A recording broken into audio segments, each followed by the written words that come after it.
If we look at statistics, the best place for me to live as a woman would be Iceland. It's been headlining the Global Gender Gap Report for 15 years, and basically it's the place where humanity has gotten the closest as possible to gender equality so far. So why is it also one of the countries with the highest rate of gender-based violence in Europe? That's what's been called the Nordic paradox.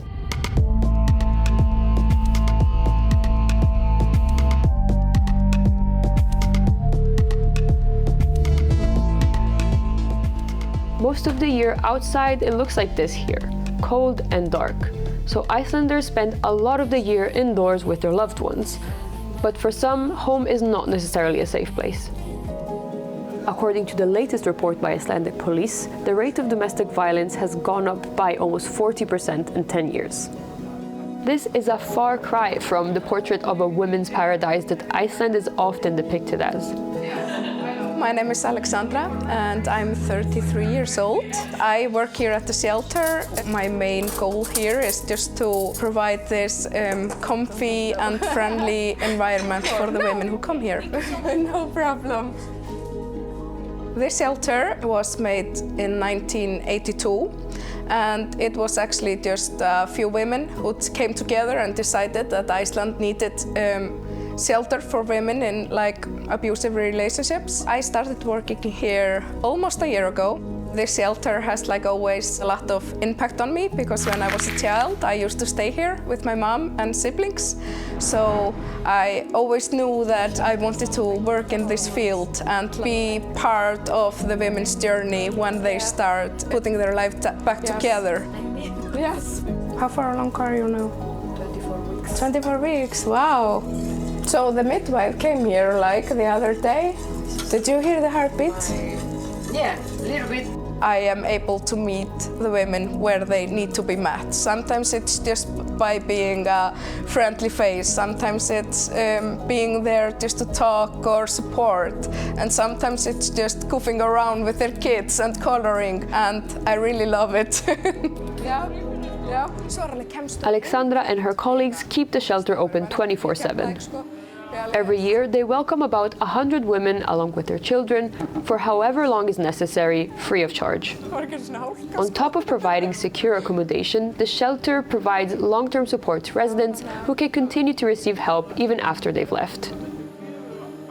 In 2023, 24% of the women housed here were able to go live in new accommodation. 14% moved back in with their abuser.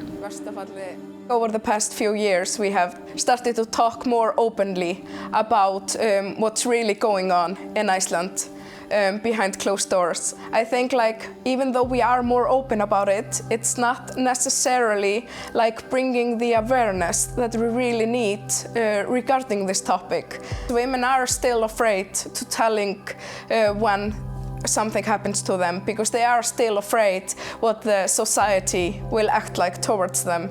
We have women who are cancelled from maybe a whole town because they told that someone raped them, and we still have the tendency you are willing to believe your sister when she gets raped, but you're not willing to believe that your brother raped someone.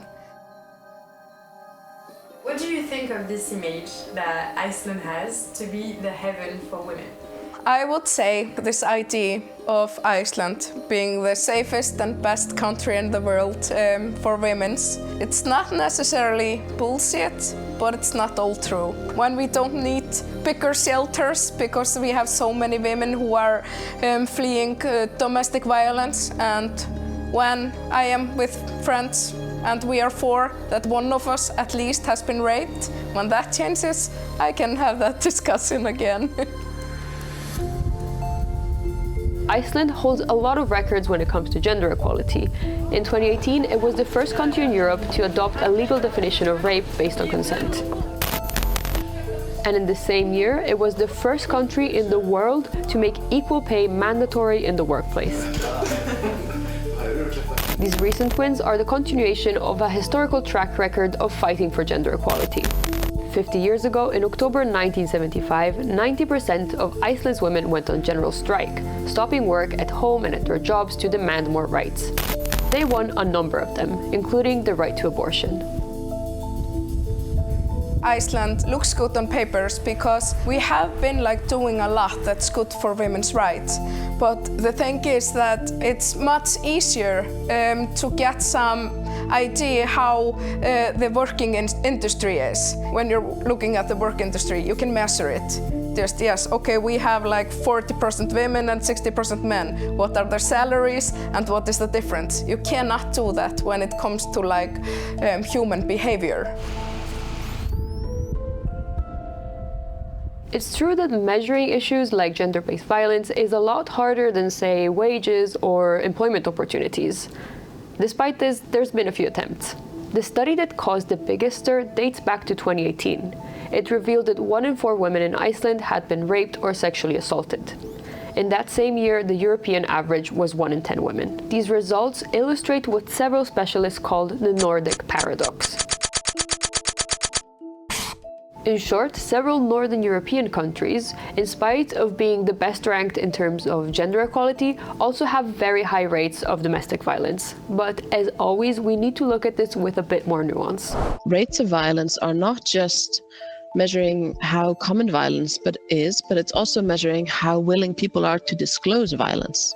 Are you willing to tell someone on a survey or in an interview that this has happened to you in the past or is actually happening right now? In some ways, it can actually be a good sign to have a high rate because it means that survivors are more willing to talk about their experiences. It makes sense. If a society is open to addressing a certain issue and conditions are created for victims to safely come forward, more reports will be made and numbers go up. And that's not just true about Iceland. Earlier, we were talking about the 2018 report that stated that 1 in 10 women had experienced gender-based violence in Europe. In 2024, another report was published that revealed this number has gone up to 1 in 3 women. However, when we look at other indicators of violence, not just whether this has happened to you at any point in your life, but ask rather, are you currently in a violent relationship that you would like to leave? Then we see a really interesting relationship where in more gender equal societies, that number or that rate is significantly lower than in other societies. The gender equality index as such is really broad. It takes into account so many social factors to do with finances and the home and health and all sorts of things. It has more to do with not just that violence takes place, but also how societies respond to violence. But numbers and statistics aren't enough to convince a society to evolve. Change also comes through pop culture. My name is Hildur. I am a musician, producer, songwriter, and I am 37 years old. As an artist, I have a platform to use and speak up. When I started in the music industry, I was really quick to understand that this was not this perfect world that I thought of maybe at first. For example, when I was 18, I started a band. I started hearing sexist comments. When I started playing, people would say stupid things like, do you know how your gear works and stuff like this. This is very different for women because my male colleagues in the band, nobody ever said anything like that to them. It's like a mix of, having these experience, but then also having like really strong Icelandic role models, for example, like Björk, which has been like one of my biggest role models since I was a kid. In 2015 or so, Keaton was started here in Iceland, which is like this organization for women in music, and that was basically started because there was so much inequality. A lot of the times when I've, spoken publicly about, sexism in the music industry, it has been kind of a backlash, or negative comments, or stuff like that, which is hard and it's tiring. So you have to kind of pick your battles as well. I have at least written one song which is called Woman at War. I kind of wrote it for myself after this hard time of being in the public image, talking about sexism and getting this backlash. I had to draw myself out of it for some time because it was so hard to be at war. It's not terrible the situation here.